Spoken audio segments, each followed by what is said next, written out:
இன்னைக்கு எபிசோடில் முத்து அண்ணாமலையையும் விஜயாவையும் கன்வின்ஸ் பண்ணி பாஸ்போர்ட் அப்ளிகேஷனில் சைன் வாங்கிடுறாரு. சோகமாக மூஞ்சி வச்சுட்டு மனோஜ் கூட ரூமில் ஆர்கியூமெண்ட் பண்ணுறாங்க ரோகிணி.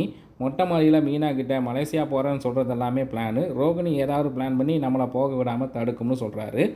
அடுத்த நாள் மலேசியா போகிறத பற்றி பேச நாங்கள் வரலன்னு ரோகிணியும் மனோஜும் சொல்கிறாங்க. ஆனால் விஜயா கம்பல் பண்ண ஏதேதோ சொல்லி சமாளிக்குது ரோகிணி. ஃபஸ்ட்டு ஸ்டெப்பாக மனோஜ்கிட்ட ஒரு சிம்பனியை க்ரியேட் பண்ணி விஜயா கிட்ட சொல்லி போக விடாமல் பிளான் போட அதில் முத்துவும் மீனாவும் கவுண்டர் போட்டு காலி பண்ணிடுறாங்க. அடுத்ததாக ஸ்ருதியும் ரவியும் கப்பல் டைம் ஸ்பெண்ட் பண்ணுறதை பற்றி ஒரு வெட்டி டிஸ்கஷன்.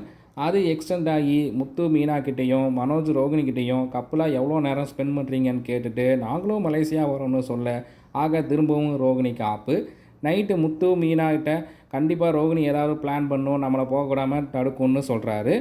அடுத்த நாள் வித்யா வீட்டில் டிஸ்கஷன். அதில் ப்ரௌன் மணி அவரை வச்சு ஒரு பிளானை போட்டாச்சு. நாளைக்கு மலேசியா அப்பா டெட்டு. ஆனால் அந்த சொத்தெல்லாம் என்ன ஆகும்னு பார்க்கலாமா?